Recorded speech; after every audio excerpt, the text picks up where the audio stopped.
Untuk mata kuliah yang berbeda, yaitu metodologi penelitian. Baik, saya tidak usah memperkenalkan nama saya.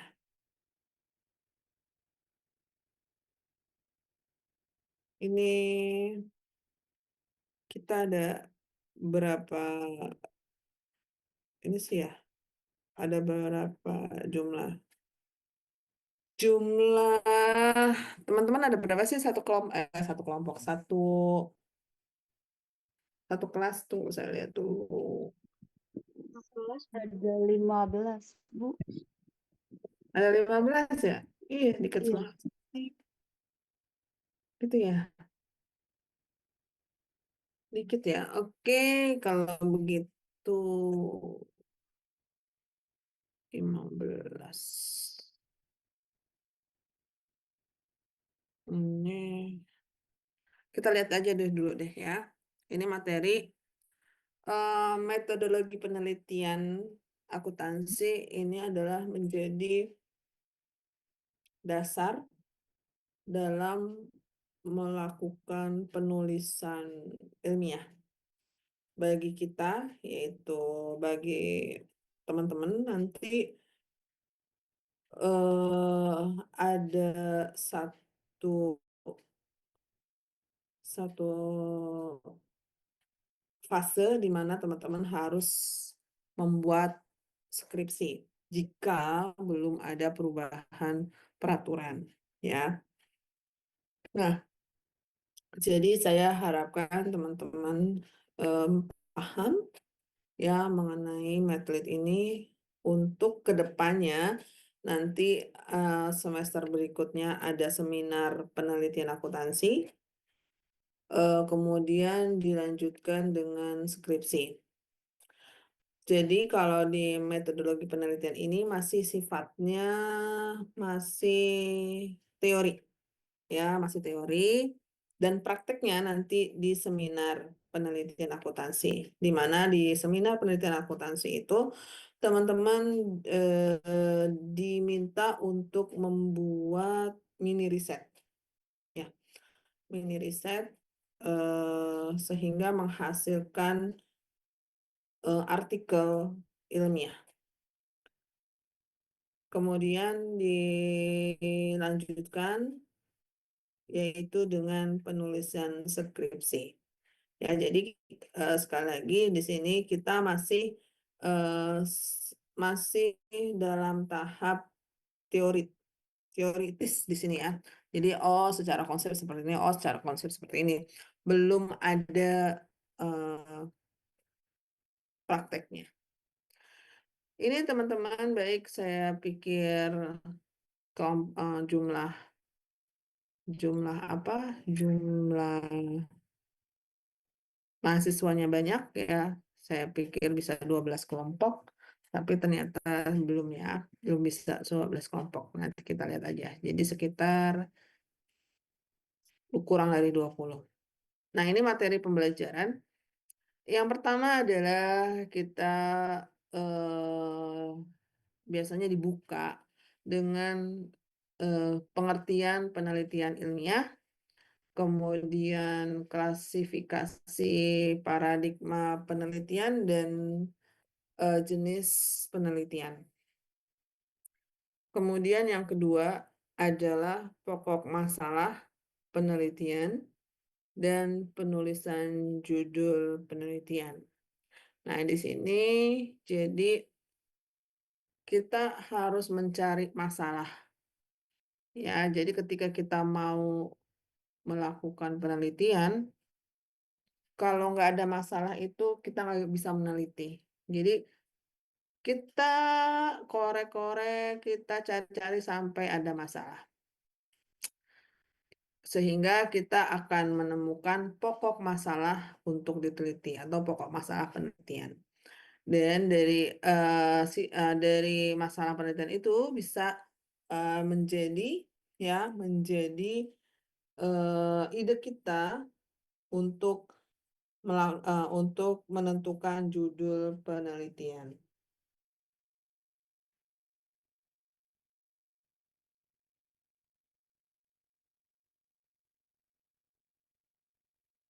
Kemudian yang berikutnya adalah tinjauan pustaka. Ya, jadi kalau kita berbicara masalah penelitian ilmiah, ilmiah itu harus ada literasinya, literaturnya. Jadi ada tinjauan pustaka. Kemudian kutipan dan referensi. Jadi ketika kita mau menulis ilmiah juga, kita jangan sampai plagiat. Apa itu plagiat? Jadi kita menggunakan atau mengutip ya perkataan orang, argumen orang, yang kita nggak tulis siapa sumbernya, siapa yang bilang itu. Nah, memang ada syaratnya kita mengutip itu sama banget itu 4 kata berturut-turut. Ya, kalau belum 4 kata itu bukan mengutip. Jadi kita boleh mengakui itu sebagai argumen kita sendiri. Tetapi kalau sudah susunannya sama, eh, apa kalimatnya lebih dari 4 gitu ya, 4 kata secara berturut-turut, kalau dia tidak menulis referensinya atau sumbernya, maka itu namanya plagiat. Next adalah kita melihat konsep, konstruksi, dan variabel. Nah, sebenarnya sih konsep itu seperti apa? Adanya suatu konsep akan melahirkan konstruksi. Dari konstruksi kita akan melahirkan atau menentukan variabel. Gitu ya, yang poin 4.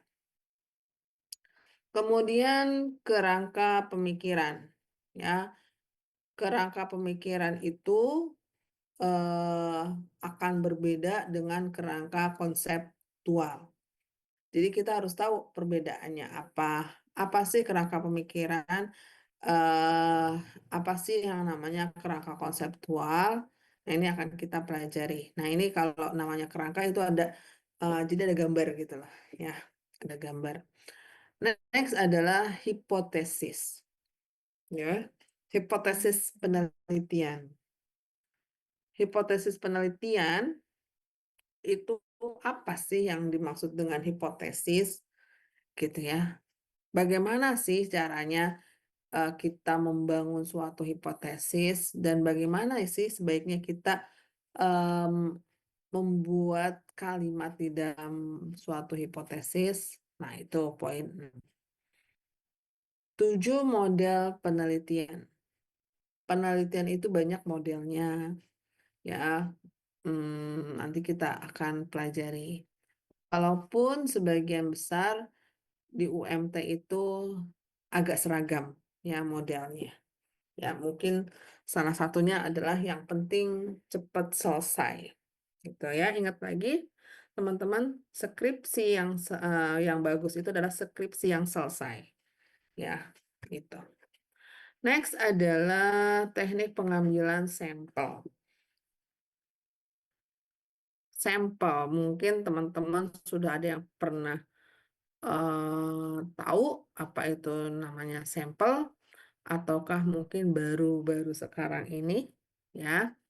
Nah, ini akan kita pelajari bagaimana cara si peneliti mengambil sampel untuk penelitiannya. Kemudian berikutnya adalah data penelitian.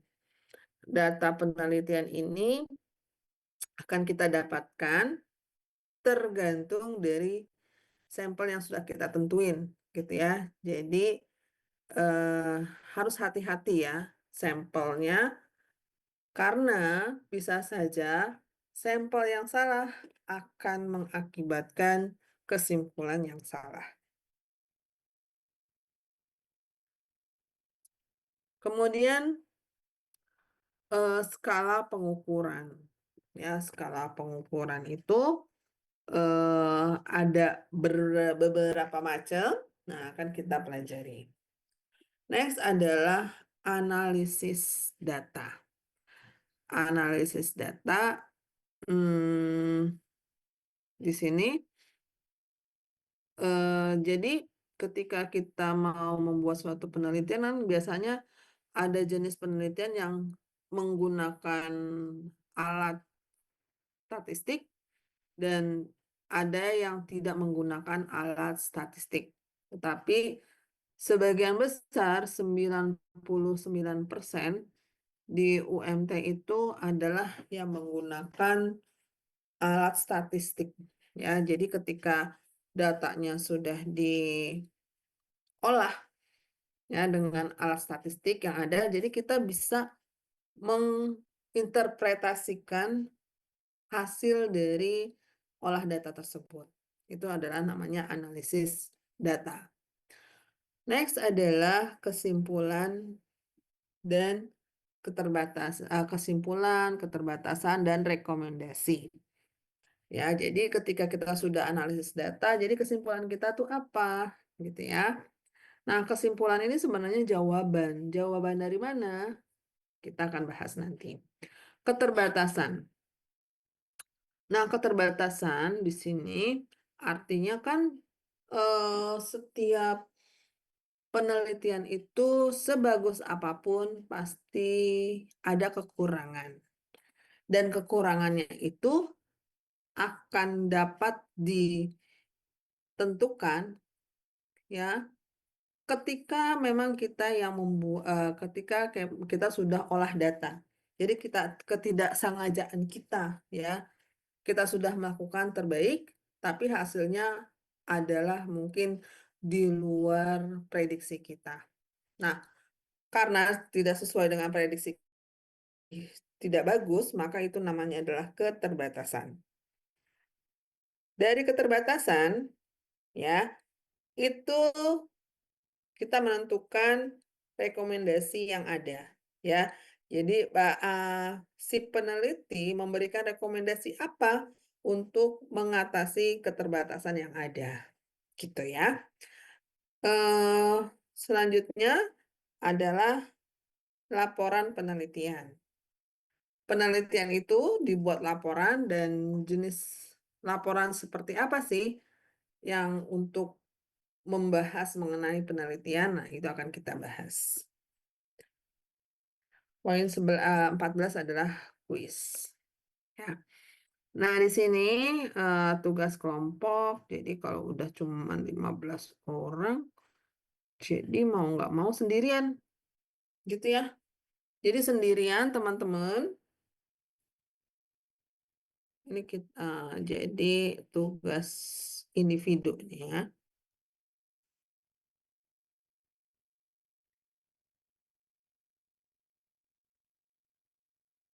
Temanya penelitian di bidang akuntansi. Judul penelitian tidak boleh sama antara satu dengan yang lain, ya. Tetapi ini satu skripsi. Satu skripsi saja. Boleh dari eh,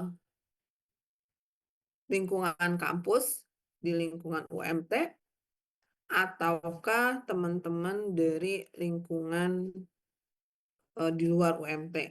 Misalkan dari Google kita dapatin, ini bagus ya, apa penelitiannya, gitu kan.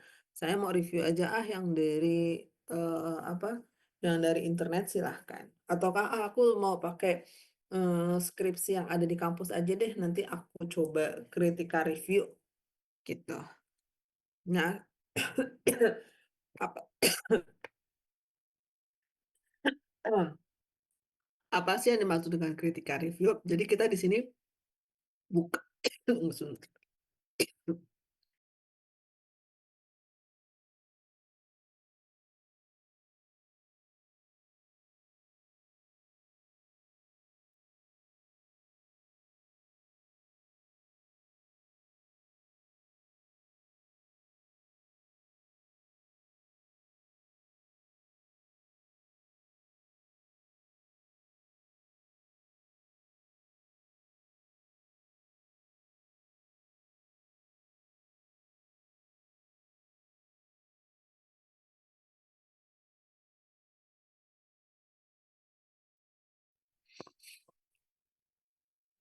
Ya, jadi teman-teman di sini eh kritika review itu apa sih? Sebenarnya kita membaca ya, membaca dari satu hasil penelitian. Di sini saya maunya teman-teman dari skripsi ya, bukan dari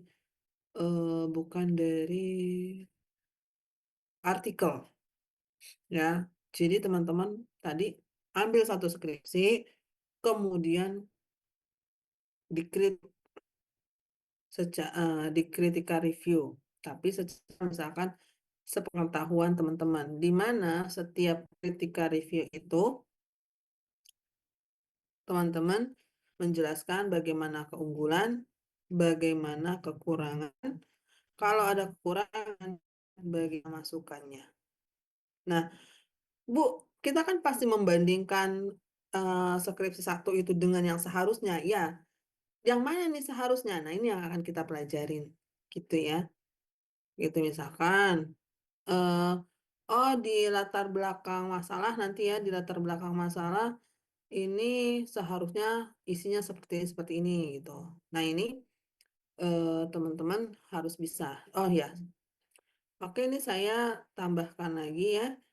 Jadi referensi yang kita pakai bukunya itu buku apa saja terserah, tapi apa bukan berarti teman-teman diharuskan membeli buku khusus tidak, karena saya sudah me-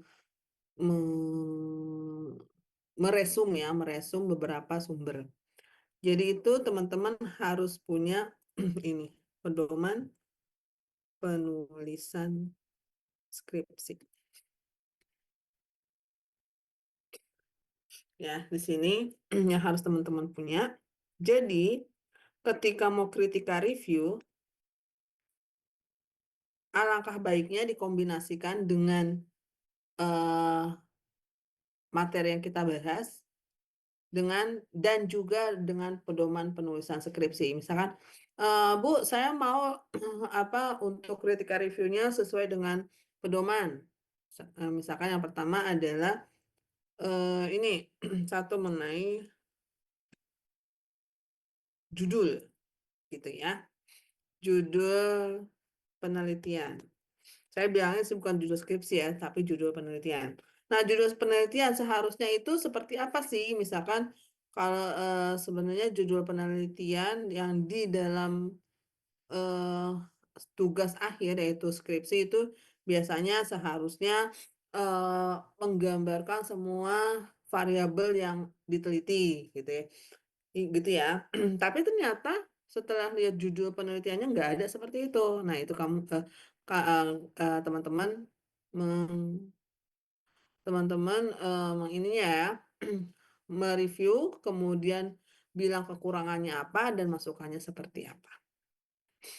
Nah, kemudian misalkan oh saya mau melihat dari latar belakang latar belakang masalah. Nah, sebenarnya latar belakang masalah itu harusnya isinya apa aja sih? Nah, biasanya di pedoman penelitian pedoman penulisan skripsi itu ada. Jadi sekali lagi keunggulannya di latar belakang masalah harusnya ada seperti ini. Jadi di dalam latar belakang masalah, oh ada ini yang merupakan suatu keunggulan. Nah, kekurangannya apa? Misalkan, oh tidak ada fenomena gitu dituliskan gitu ya. Jadi kemudian kita tulis tidak ada fenomena, artinya kita harus ngasih masukan. Masukannya adalah supaya memberikan fenomena gitu. Nah, fenomena seperti apa? Teman-teman harus bisa menentukan. Oh, fenomena yang ada harusnya sesuai dengan variabel tertentu. Kemudian periodenya harusnya periode tertentu. Nah, itu dia. Ya. Nah, itu jadi teman-teman walaupun masih semester 6 tolong punya pedoman penulisan skripsi dan bisa minta akses ya di dari cutting gitu. Oke, sampai sini ada eh, pertanyaan? Silakan.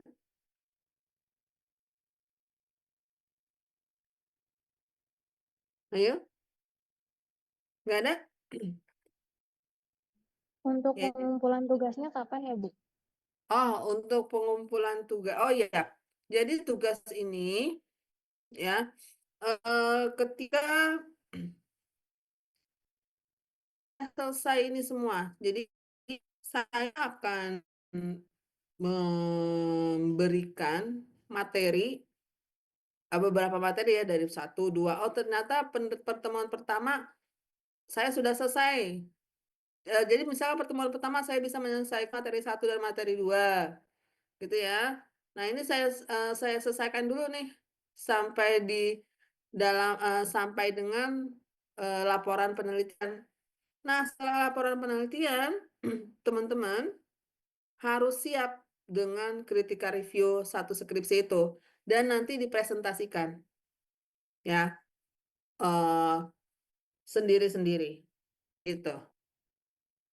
Ya jadi silahkan teman-teman, sekali lagi judulnya tidak boleh sama. Satu, yang kedua saya ingin judulnya itu ada namanya variabel ataupun ada kata-kata moderasi atau intervening ya. Jadi ada di dalam judul itu ada kata-kata moderasi atau kata-kata intervening.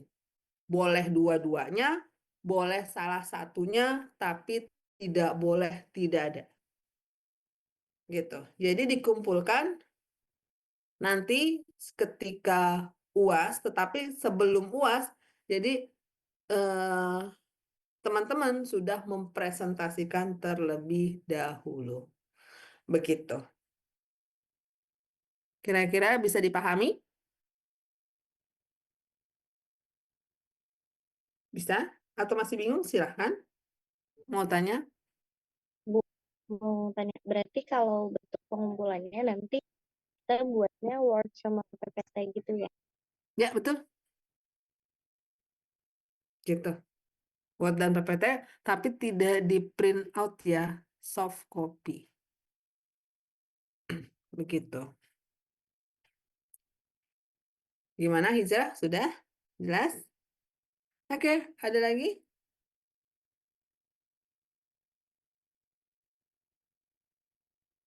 Tidak ada? Baik ya, teman-teman. Kalau nggak ada, kita eh perkenalan, bukan perkenalan ya. Jadi penjelasan saja materi yang akan digunakan, yang akan kita bahas ya. Dan di sini tidak ada masuk materi yang pertama ya dikarenakan eh apa nanti eh, mungkin menurut saya cukup cukup waktunya ya. Jadi ini sebenarnya ini ya. Tapi eh, untuk malam ini sepertinya eh, baru perkenalan RPS saja dan apa yang menjadi fokus kita di metodologi penelitian ini. Nggak ada? Nggak ada lagi, teman-teman? Ibu, Baik, maaf mau maaf. memastikan, Ya, hijrah dulu ya. Silakan ya, hijrah. memastikan berarti kalau untuk buku referensi itu kita tidak diwajibkan ya, hanya buku metode penelitian saja.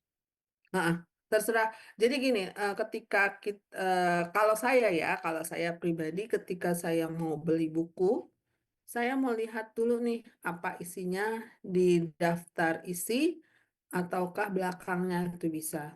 Itu satu. Kemudian saya juga akan merasa nyaman ketika jenis tulisannya. Tulisannya jangan terlalu kecil, gitu ya. Kemudian jangan terlalu dempet-dempet, gitu ya. Kemudian kita merasa enak untuk membacanya. Nah, sebenarnya sih ada beberapa referensi ya kalau untuk metodologi penelitian. ada Umar Sekar.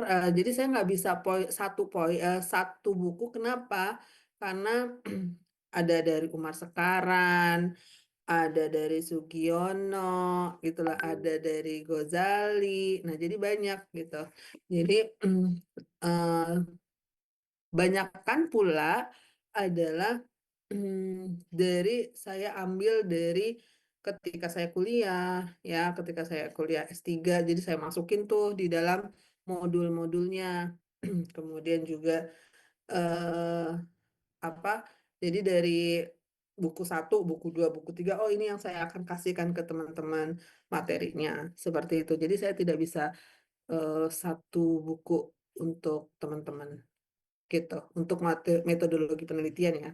Karena metodologi penelitian itu bukunya banyak dan tergantung lagi teman-teman suka yang mana. Kenapa? Karena saya tidak mewajibkan karena eh, sifatnya adalah mat- eh, teoritis ya, teori. Jadi kita langkah baiknya teori itu dari beberapa sumber. Begitu sih. Oke? Silakan, tadi ada siapa lagi ya yang berikutnya ya setelah hijrah, tadi kayaknya ada yang mau ngomong deh. Audi, Bu. Oh ya, gimana Odi? Itu kita ngeritika reviewnya boleh harus dari skripsi di kampus UMT apa boleh dari di luar kampus? Yang penting Hmm, bidang akuntansi. ya boleh dari luar kampus boleh. Di luar dari UMT boleh. Kalau bisa misalkan yang tadi saya bilang bisa diakses di internet, tapi hati-hati ya diakses internet itu bisa juga cuma setengah-setengah gitu. Saya nggak mau. Jadi bukannya saya ingin teman-teman nyontek gitu enggak, tapi oh step by stepnya seperti ini gitu. Jadi saya pengalaman saya ketika saya menulis ya, eh, bukan S3 ya, kalau S3 itu sudah berbeda. Em, Kalau S3 kebanyakan ada namanya novelty, keterbaruan. Jadi udah benar-benar kita sesuai dengan keterbaruan yang akan kita berikan. Nah, misalkan S2, kalau S2 dulu adalah belum ada novelty, novelty itu adalah keterbaruan. Jadi alangkah baiknya eh, akan membantu kita ketika kita ada nih, oh kita sudah pernah membaca secara mendalam satu skripsi gitu. Jadi kita tahu langkah-langkahnya dan apa aja nih yang ada di dalam skripsi itu. Gitu sih, Audi.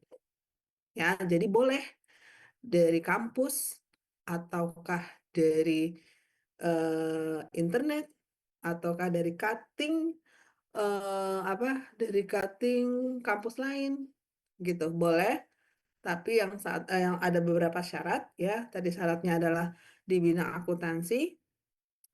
Yang syarat berikutnya adalah harus ada moderasi ataukah intervening ataukah dua-duanya ya, begitu. Gimana Audi? Jelas nggak kira-kira? Jelas, Bu. Makasih, Bu. Hmm. Ya, sama-sama. Ya, silakan yang lain lagi. Oke, saya harapkan kalau misalkan kita kan di konsentrasi akuntansi keuangan ya, itu banyak banget ya.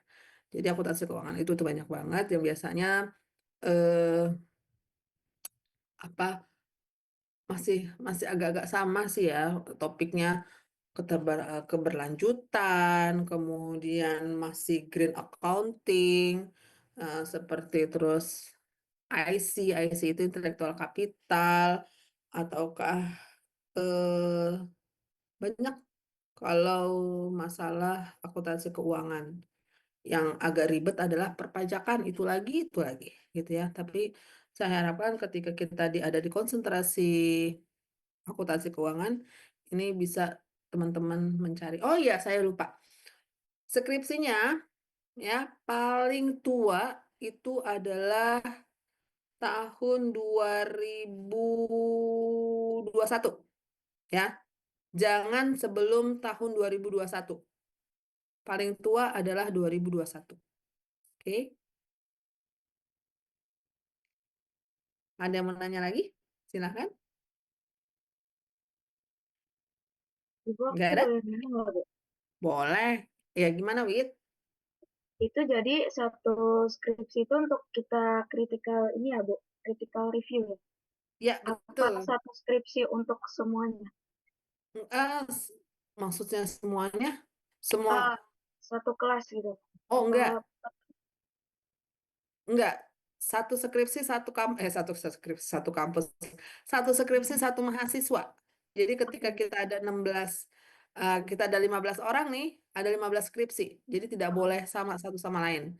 Jadi alangkah baiknya kalau teman-teman tulis judul skripsinya di grup. Jadi, oh ini sini udah ada ya, oh ini udah ada ya, gitu. Oke, Bu. Baik, terima kasih. Ya, sama-sama. Ada lagi? Udah, nggak ada? Baik ya. Kalau nggak ada, teman-teman, kita sudahi ya untuk pertemuan pertama ini. Ya, karena eh, perkenalan, ya. Kita tutup dengan membaca hamdalah. Alhamdulillahirrabbilalamin. Wassalamualaikum warahmatullahi wabarakatuh. Waalaikumsalam. Waalaikumsalam warahmatullahi